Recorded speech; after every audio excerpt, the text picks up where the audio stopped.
Thank you, Sam. Really, really insightful. And between Kate's presentation and Sam's, there's some really strong linkages and connections with what we're doing at Committee for Greater Shepparton and Lisa with Norvik Foods. But Kate, I think you've hit the nail on the head in terms of the needs and the requirements of our region. It's obvious the gaps. To me, it was a little bit alarming when you put the numbers up around 17,000 people by 2026 for the Hume region. That's a lot of people. The ways in which we go about connecting the people from education and into our industries, that's the part that we see as really, really important. And Sam, what you've touched on with some of your learnings in Europe, I think we can tease that out a bit more, and your invitation to go and talk to the Victorian skills workforce, I think it'd be really, really sound.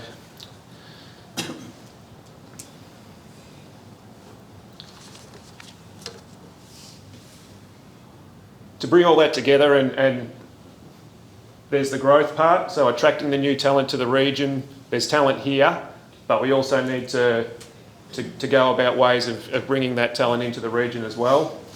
We've got community connector programs that the Committee for Greater Shepparton runs that connects with housing and schools.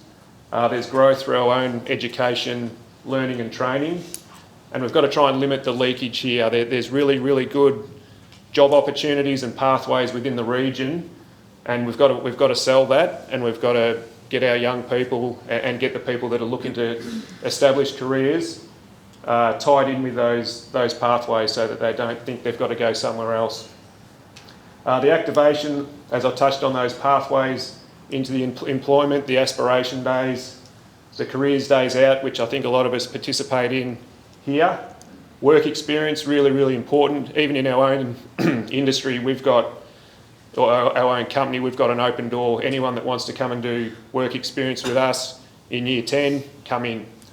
So it's just creating those connections with industry at an early point in time that they can see that there's a pathway in the future. The traineeships, the cadetships, that's something, that changing learning approach in terms of getting them in a little bit earlier. That number that we've got to try and gap by 2026, we can't necessarily wait for a 4-year university degree to take place. Let's try and get them into the workplace a bit earlier with traineeships and apprenticeships.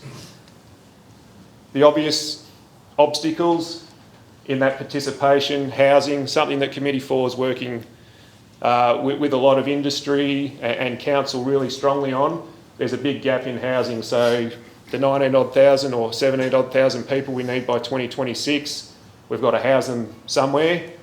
That's not a house in the suburbs, it's inner city housing, it's student accommodation, it's the social affordable, it's that whole gamut of housing. So that's something that we're working on, because without that we can't actually get these people into our regions to do the jobs.